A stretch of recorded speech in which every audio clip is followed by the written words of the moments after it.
So hello and welcome to URM's ISO 27001 Internal Auditing webinar.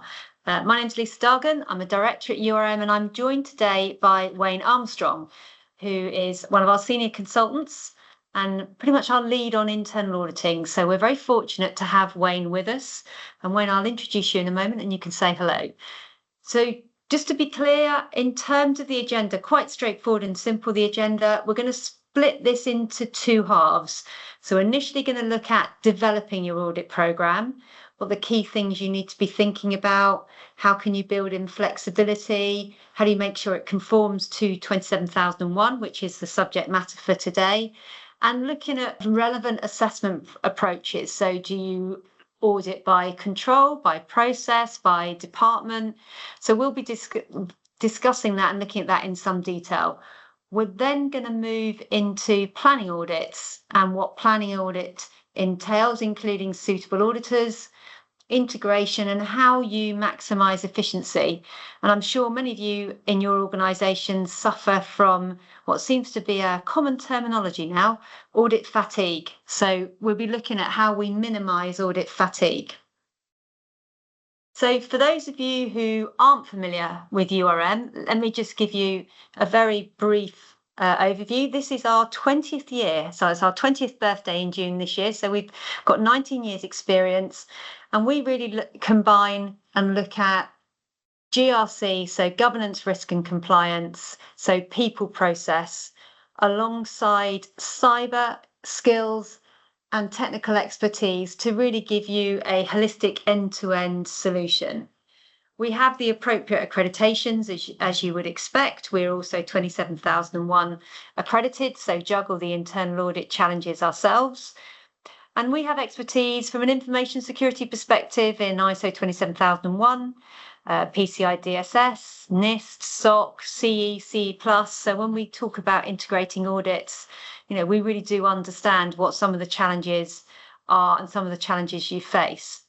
But probably what's one of our key differentiators and the key part with Wayne today is we have a passionate team of people who've worked both sides of the fence. So they've probably sat where you're sitting today, managing that audit program, as well as delivering audits on behalf of a consultancy organisation such as ourselves.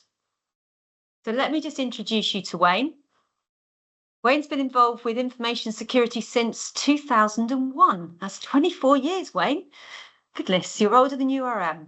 And Wayne's history from a 27001 perspective goes way back to BS 7799 and undertaking the predecessor to 27001, BS 7799 assessments.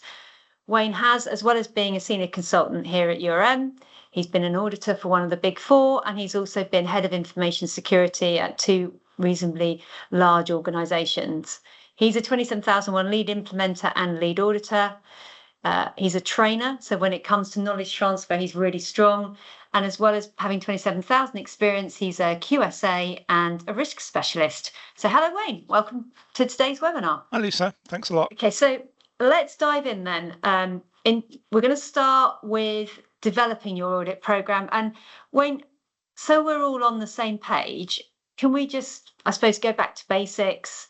What is an audit? What is an internal audit? Why do we do that? And just cover off the real basics around auditing, and then we can progress from there. Yeah, so fundamentally, auditing is about ensuring that you have some kind of indication that whatever it is you're trying to do, you are actually achieving. There is an international standard out there that covers auditing, which is ISO 19011. So as far as that standard is concerned, a definition of an audit would be a systematic, independent and documented process for obtaining audit evidence, evaluating it objectively to determine the extent to which audit criteria are fulfilled. So in other words, am I achieving the objectives that I set out to achieve? And the audit program is about obtaining evidence to determine whether or not that is the case. There are different types of audits. There are generally three that we tend to refer to. So we've got what might be called first and second or third party audits. A third-party audit is an audit that is done completely independently by somebody who has no vested interest in your organization. So that would be like your certification assessment. A third party would come along and do that on your behalf.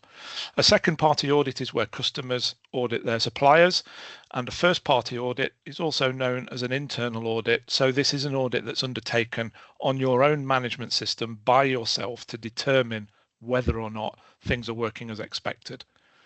Why do we need to do them?